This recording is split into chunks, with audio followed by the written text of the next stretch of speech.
Welcome to the Cowboy Hat Standoff. I'm Dave Adams, and this is Street Level America.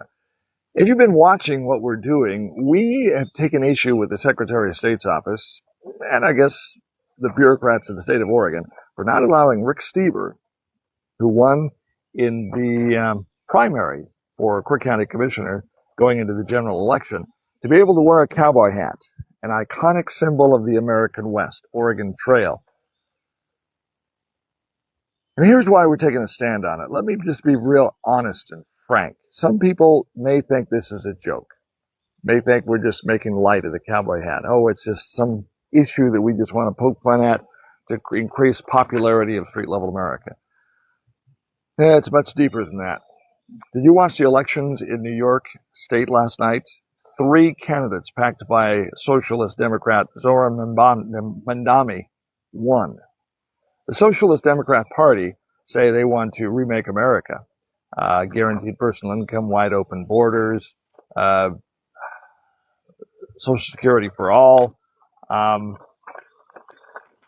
socialism, communism, taking root into American politics. The Democrat Party is being hijacked by the socialist, by the progressive left. Zohran Mamdani, AOC, Bernie Sanders. Watch the news. So here's why we're making such a big stink about a cowboy hat in Oregon when we're in Tennessee. I would much rather have a discussion, fight, if you will, over an iconic symbol of the American West, American values, hard work,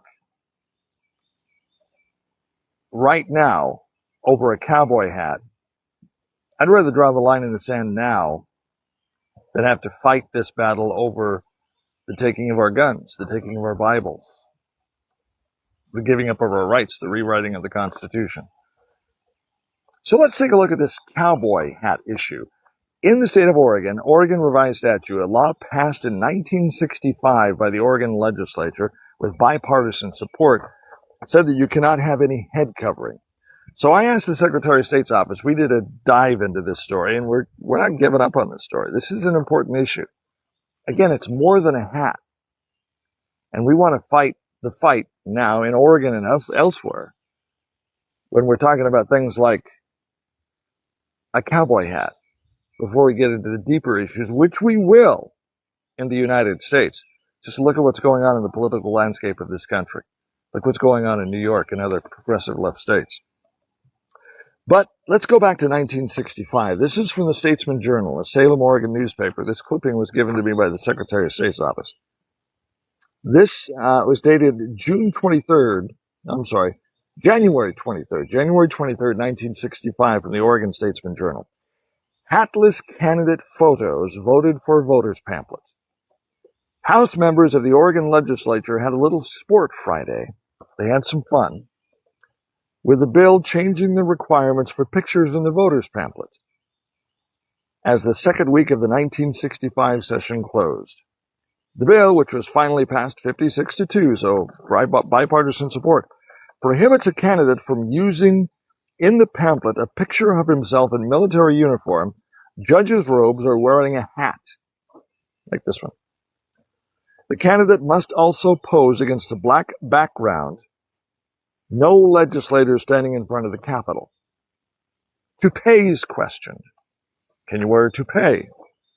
Representative Carol Howe, Republican of Klamath Falls, whose hair is sparse, questioned the wearing of a toupee or hairpiece. Representative Tom Bessonett, Republican from Baker, who was explaining the bill, said it was all right because wigs don't have a crown or brim like a hat. Then Republican Juanita Orr, Democrat of Lake Grove, asked if it was possible to wear a snood or a chapel veil.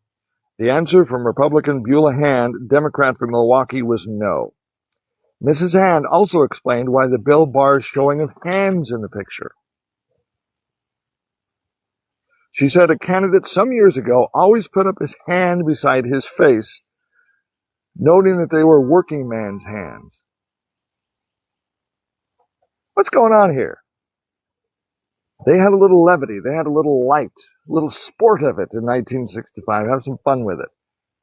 legislators having a problem with somebody holding a hand up, showing a calloused hand. Hey, I'm a working man. I'm a working man's, representative government, a working man. All of a sudden, we're having a problem showing your hands. So you just have to I wonder what they would think of this shirt. American flag. It's not a hat. Rick, maybe you ought to try an American shirt. Submit it to the Secretary of State's office and see what they think of that. Negative votes. Only votes against the bill were from Representative Jake Bennett, Democrat from Portland, and Morris Crowthers, Republican of Salem. Now, this is key. The letter explained that he thought it was a kind of invasion of personal freedom. We ought to let someone wear a hat if he wants to. Other than the byplay over the picture bill, action was light in both the House and Senate on Friday. Now, kudos to Bennett and Crowthers, Democrat and a Republican, saying, you know what? All joking aside, all joking about the hands and the toupees, we think this is kind of an invasion of personal freedom. They didn't mention the First Amendment freedom of expression constitutionally, legally. It's our right in America to have this freedom of expression. They just said, we think it's kind of an invasion of privacy. If a guy wants to wear a hat, let him wear a hat. 65-2, it passed in 1965. I guess it hasn't been revisited since then. If it has been, I'd like to know about it. Again, we're pushing the issue because it's more than levity, such as they had a big laugh in 1965. Yeah, it's my real hair. It's not a toupee. You can tell it's kind of thin. So we don't have that issue. I'm not running for office in Oregon. But I am concerned what I see happening across America. I am seeing traditional American values being cooked like the frog slowly. You've heard the old story. If you turn up the heat too fast on the frog, he'll jump out of the frying pan. But if you very, very slowly turn up the heat on the frog, and he gets kind of used to it, you'll cook him to death. I think that's what's going to happen with our freedoms in America. That's why we're pitching such a big fit about the cowboy hat in the Oregon voters pamphlet. A lot of people are laughing at us, saying, come on, Dave, you're in Tennessee, it's Oregon, it's just a hat, come on, just let it go. No, I'm not going to let it go. Rick Stever's not going to let go. Please understand, we're in Tennessee. We're not registered to be a political action group in Oregon, so we're not advocating for any specific candidate. But as a media organization in Tennessee that's looking at what's going on in America, we're concerned about, we are seeing the frog being cooked slowly. We are seeing an erosion of American rights, of traditional values, of our anchor to the past, in the Constitution, in the way that we're doing society. Who can have babies, men or women? Of course, women, right? Men can't have babies. Don't say that too loud. You might lose your job. Did you ever think you would get to that point in America? Did you ever get to the point in America where you would be in trouble if you said you wanted closed borders? That's very judgmental. We should just let everybody come in. Criminals, gang members, drug dealers, anybody. We need to have closed borders. We need to have secure elections. We need to have less government. We need to put more money back into the taxpayers' pocketbooks. That's what's going to fuel the economy, not raising taxes. So we're pitching a fight about the cowboy hat in the Oregon voters pamphlet because it's time to draw a line in the sand. As we see the changing landscape in America, all the Mandami supported candidates won last night. In 3 races specifically, Hakeem Jeffries had endorsed other candidates. Hakeem Jeffries is a supposed leader in the Democrat Party. All of his candidates lost. The Socialist Democrat Party candidates in New York State won. All 3 of them. When you talk to people on the street, I watched some man in the street interviews this morning, and people just want a change. They want a change. What they need to realize is, be careful what you're changing from to, because what you're changing to Socialist Democrat Party policies. Talk to somebody who's come from Venezuela. Talk to somebody who's lived in Cuba. Talk to somebody who's lived under communism or socialism. I watched other interviews where the people are saying, hey man, what are you guys doing here? You're playing with fire. Don't do this. I came to America to enjoy freedom, to enjoy a guarantee of personal liberties. You hear that in the background? The saw, they're doing home construction next door. So if Tennessee was embarked on this socialist communist philosophy where we just tax the rich and give to the poor, are we going to continue to see construction like that? Are we going to continue to see the lifeblood of the economy, which is putting money back in taxpayers' pockets to allow them to spend? We will lose our individual liberties slowly. We will lose our economy slowly. That's why we're pitching a fit about a cowboy hat. Again, we're not endorsing any specific candidate, but Rick Steber needs to have the right to wear his cowboy hat. And the fact that in 1965 it was a big joke to Toupets, hats, tomato, whatever. But I like the opponents, the two people who had the brains to stand up and say, you know, I think this is an invasion of personal liberty. If they want to wear a hat, I think they should be able to wear a hat. So I think Oregon legislature, you need to revisit this issue. I think conservative lawmakers in Oregon, there's a lot of issues going on in Oregon, a lot of big issues. And you could say, well, we just don't have time to fight about a cowboy hat in the voters' pamphlet. I disagree. I think we need to start winning these little battles now, because the bigger battles are coming. In Oregon, in many cases, the bigger battles are already here.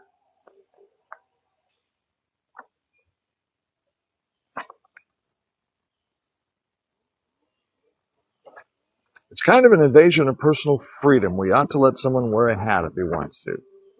What other freedoms are we, like the frog being slowly, are we going to start giving up?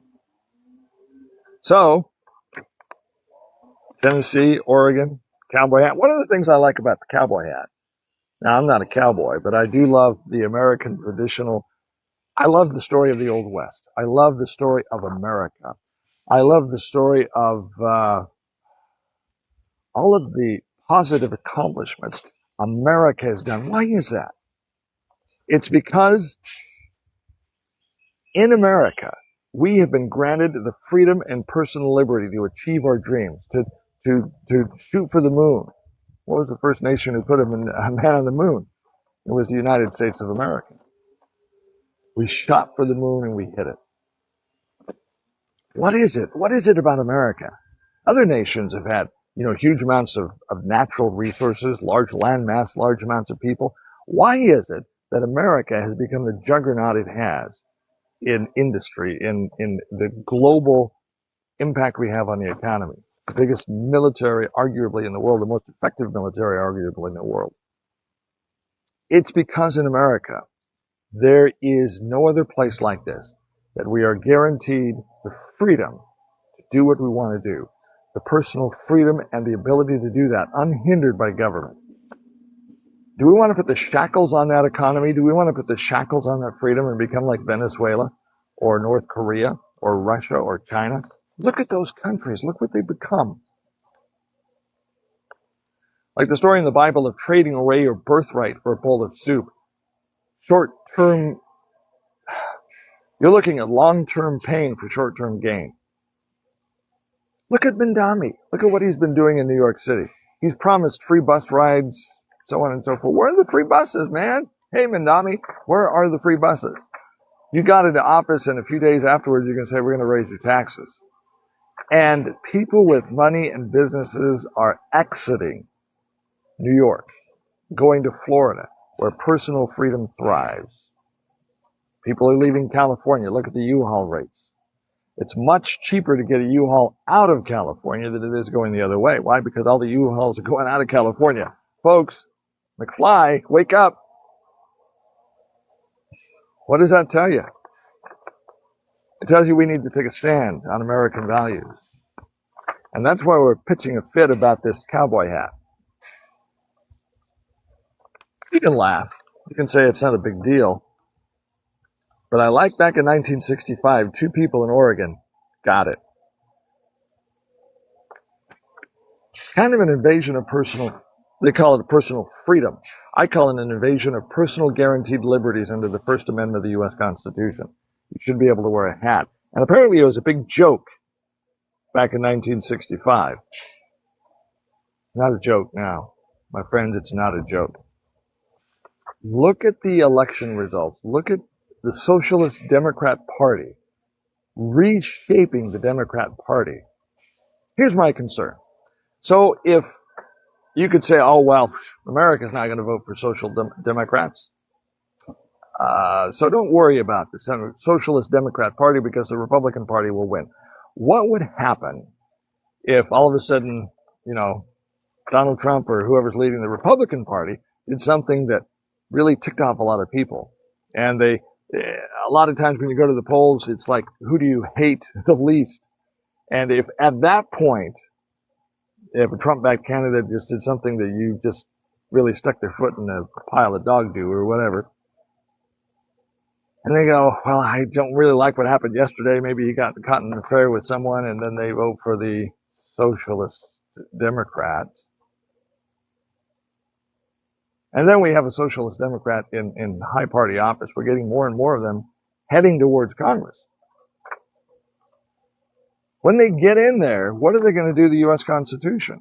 What are they going to do to personal liberties? Forget the cowboy hat. They're coming for your Bible. They're coming for your guns. They're coming for your personal rights and liberty. So we need to start fighting for things like the cowboy hat and the voters pamphlet. It's a small battle, I know. But the stakes, friends, the stakes are a nation. And I hear people rolling on the floor now saying, oh, come on, Dave, it's just a cowboy hat. Big deal. Get over it.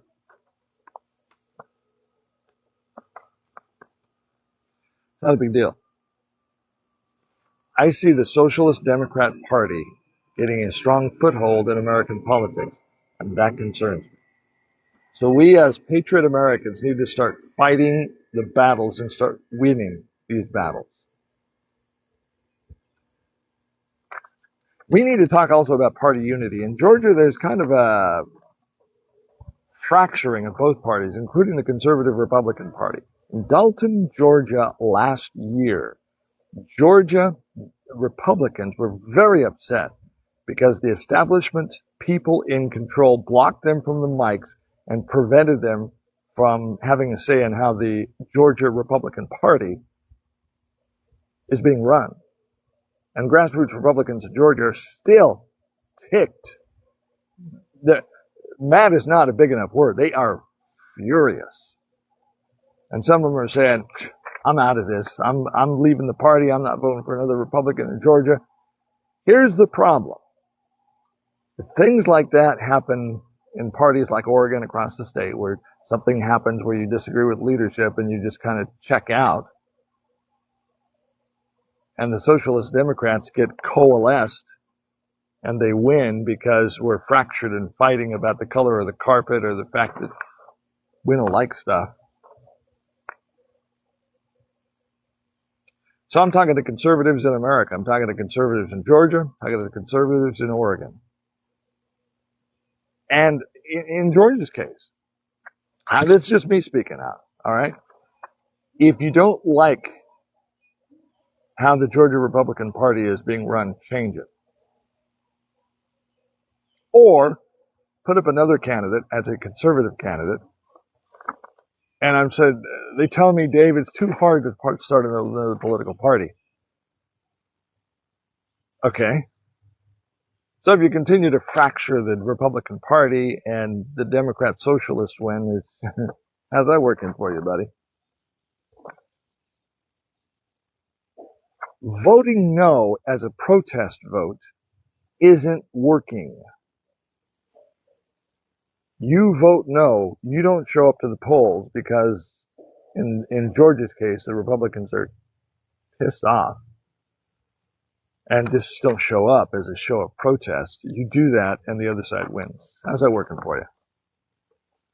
Get active, find candidates you can support, take back control of the Georgia Republican Party. I know there's people out there working on that now.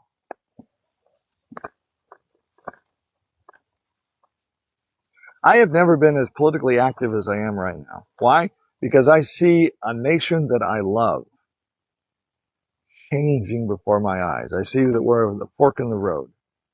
And there's an old saying, you can vote in socialism, but you have to shoot your way out.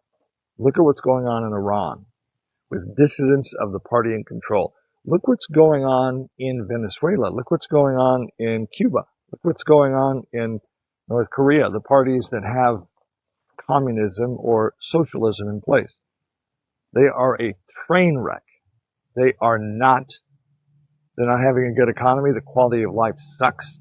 There's shortages. There's housing shortages. There's food shortages. Folks, it doesn't work.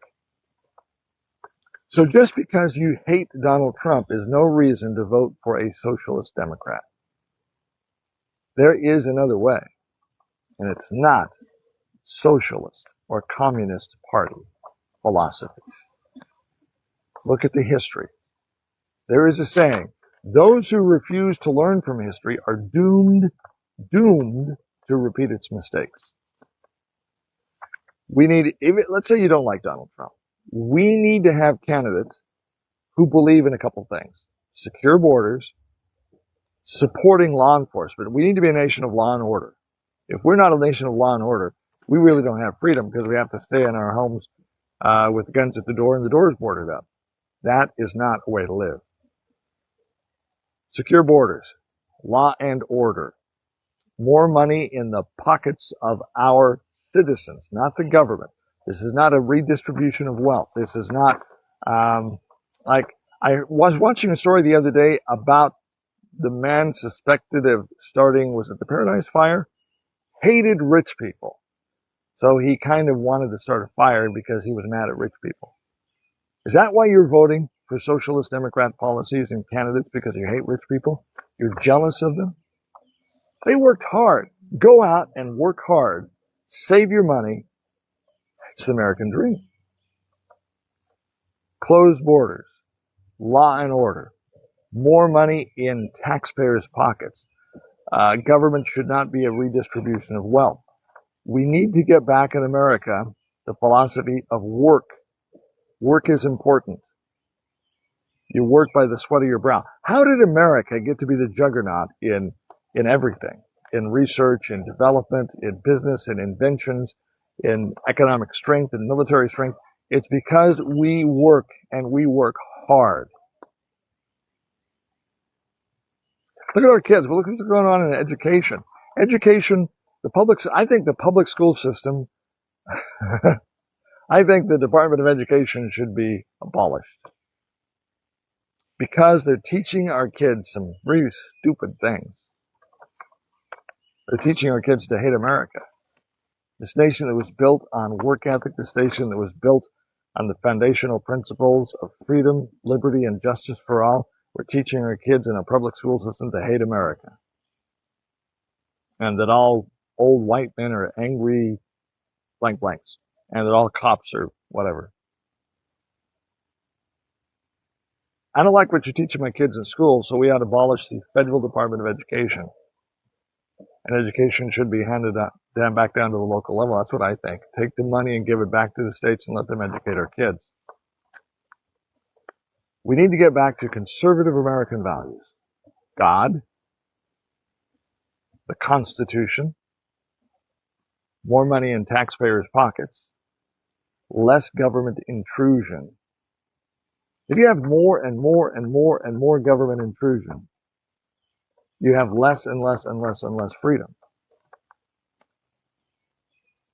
We've gotten a bit lazy here in America, so we need to get off our butts.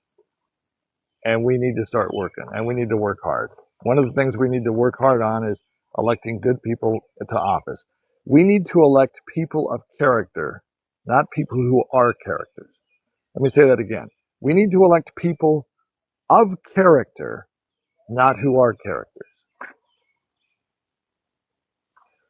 Back to 1965, it's kind of an invasion of personal freedom if we outlaw the wearing of hats in the voters' pamphlet.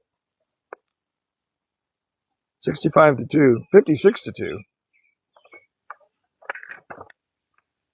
A little sport passing the law restricting the wearing of hats in the voters' pamphlet. It was a joke back then. It's not a joke now. It's not a joke. For the reasons I've cited. America, get your cowboy hat on. Cowboy up. This is America now and forever. We believe in the work ethic. We believe in less government intrusion. We believe in putting more money back into taxpayers' pockets. We believe in less government regulation, less taxes.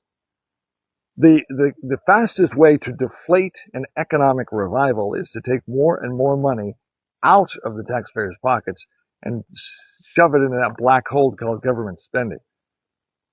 Do you remember Doge? I know you may not like Elon Musk. See all the graft and corruption that is going on in Minnesota and just stuff that we're spending gobs of money on that is absolutely insane? And you want to let the government be in more control. I don't. Cowboy up. Let's put the cowboy hat on. Cowboy up. Put the cowboy hat. Tell you what, let's do this. Now, we're not supporting any particular candidate in any race. We haven't endorsed any candidate yet. Oregon, Tennessee, Georgia, anywhere. Well, let's do this. Let's make a statement that we believe in traditional American values. Go out, buy yourself a cowboy hat. Maybe do like me, I did. Buy one with American flag, American stars on it. Tractor Supply is going to love me because this is where I bought my cowboy hat. You can buy it anywhere. Buy a cowboy hat. Start wearing it. You know why? It is a symbol of Americana. It is a symbol of hard work. It is a symbol of traditional American values. It is a symbol of the American way of life. Now, I know that phrase offends some people. It works. Now, I know America has made mistakes in the past. We understand that. We get that. None of us are perfect. I'm not perfect. But we have a foundation of laws in America to guarantee personal freedom. We've learned from our mistakes, I believe. And we have laws in place to guarantee personal freedoms. There are some nations in the world that still have slavery. We don't have slavery in America. It's illegal. We fought a war and thousands of people died in America to end slavery in America. We poured blood, a lot of it, on the fields in America to abolish slavery, and we did. We won that war. And it was a terrible cost of human life and suffering. We poured blood on the ground to end slavery. There's some nations of the world still practice slavery. So why does America get such a bad rap for slavery? It's time to cowboy up. It's time to get back to the traditional values. Less taxes, less government, less intrusion, more personal liberties, secure borders, support law and order. We need to be a nation of law and order because if we have all the freedoms in the world and we're not safe to go out of our own homes, are we really free? No, we're not. Tell you what, send me a pic. We're going to have a picture on Street Level America. Send me a picture. It would be great if you did it in front of the Secretary of State's office in Oregon or under the Gold Dome in Georgia, wherever. Send me a picture of yourself with a cowboy hat. Buy one, wear one, borrow one, do whatever. Send me a picture of you in a cowboy hat, representing our desire as conservative patriots to get back to traditional American life, traditional American governments, traditional American policies, the Constitution, the work ethic, putting God back in schools, putting God back in government. What's wrong with praying to God before our government meetings? I did in Yamhill County, Oregon, in McMinnville, Oregon. Often watch the video. Sometimes on the county commission meeting, the guy that does the prayer before the meeting was me. We need to pray that government is operated in a godly fashion. The Bible, I believe, has a lot to say about how to conduct ourselves in society. The Bible says that men don't have babies. It is unsafe, unfair to have men compete in women's sports. There's a lot to be said about the conservative way of life. There's a lot to be said about traditional American values, and I think we need to get back to it. And our symbol of conservatism, how to do, ma'am, is the cowboy hat. So this is an icon of the American West, but also our trademark of conservative American values. I want you to get a cowboy hat with the American flag on it. All right? Cowboy Up America. This is Street Level America. I'm Dave Adams. That's what I think.